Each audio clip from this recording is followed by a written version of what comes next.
ಯುಗಾದಿ ಹಬ್ಬದ ಹಿನ್ನೆಲೆಯಲ್ಲಿ ದೇಶದ ಜನತೆಗೆ ರಾಷ್ಟ್ರಪತಿ, ಪ್ರಧಾನಿ ಸೇರಿದಂತೆ ಹಲವು ಗಣ್ಯರು ಶುಭ ಕೋರಿದ್ದಾರೆ.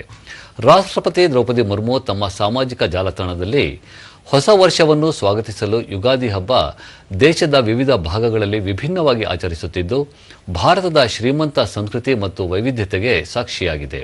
ಯುಗಾದಿ ಹಬ್ಬ ಪ್ರತಿಯೊಬ್ಬರ ಜೀವನದಲ್ಲಿ ಸಮೃದ್ಧಿ, ಸಂತೋಷ, ಹೊಸ ಭರವಸೆ ಮೂಡಿಸಲಿ ಎಂದು ಹಾರೈಸಿದ್ದಾರೆ.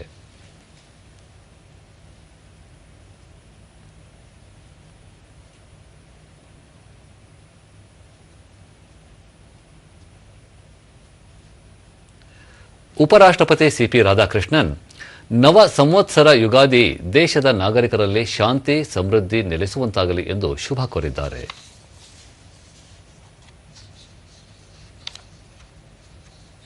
ಪ್ರಧಾನಿ ನರೇಂದ್ರ ಮೋದಿ ತಮ್ಮ ಎಕ್ಸ್ ಖಾತೆಯಲ್ಲಿ ಯುಗಾದಿ ಹಬ್ಬ ನಮ್ಮ ಸಂಪ್ರದಾಯದಲ್ಲಿ ಆಳವಾಗಿ ಬೇರೂರಿದ್ದು ಹೊಸ ವರ್ಷ, ಹೊಸ ಉತ್ಸಾಹದ ಸಂಕೇತವಾಗಿದೆ.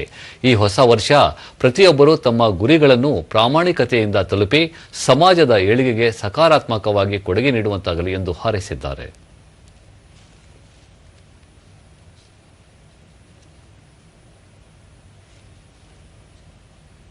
ಗೃಹ ಸಚಿವ ಅಮಿತ್ ಶಾ, ಯುಗಾದಿ ಹಬ್ಬ, ಹೊಸ ವರ್ಷ ಎಲ್ಲರ ಜೀವನದಲ್ಲಿ ಸಂತೋಷ, ಒಗ್ಗಟ್ಟು, ಶಾಂತಿ ನೆಲೆಸುವಂತಾಗಲಿ ಎಂದು ಶುಭ ಕೋರಿದ್ದಾರೆ.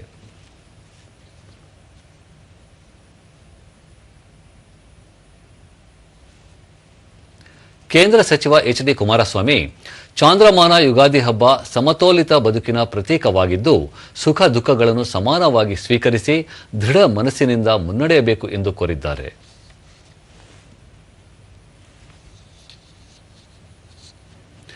ಮುಖ್ಯಮಂತ್ರಿ ಸಿದ್ದರಾಮಯ್ಯ, ದುಃಖದ ಕಹಿ ಬೇವು, ಸಂತಸದ ಸಿಹಿ ಬೆಲ್ಲ ಎರಡೂ ಸಮಭಾವದಿಂದ ಸ್ವೀಕರಿಸಿ ಮುನ್ನಡೆಯಬೇಕು ಎಂದು ಹಾರೈಸಿದ್ದಾರೆ.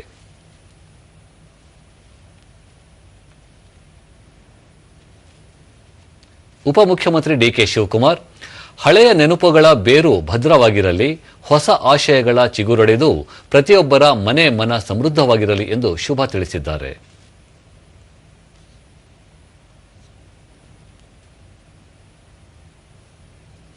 ಬಿಜೆಪಿ ರಾಜ್ಯಾಧ್ಯಕ್ಷ ಬಿವೈ ವಿಜಯೇಂದ್ರ, ಚೈತ್ರದ ಚಿಗುರಿನಂತೆ ಹೊಸ ಕನಸು, ಭರವಸೆಗಳು ಅರಳಿ ಪರಾಭವ ಸಂವತ್ಸರ ಯುಗಾದಿಯು ಕಷ್ಟಗಳನ್ನು ಪರಾಭವಗೊಳಿಸಿ ಸಮೃದ್ಧಿ ನೆಲೆಸುವಂತೆ ಮಾಡಲಿ ಎಂದು ಹಾರೈಸಿದ್ದಾರೆ.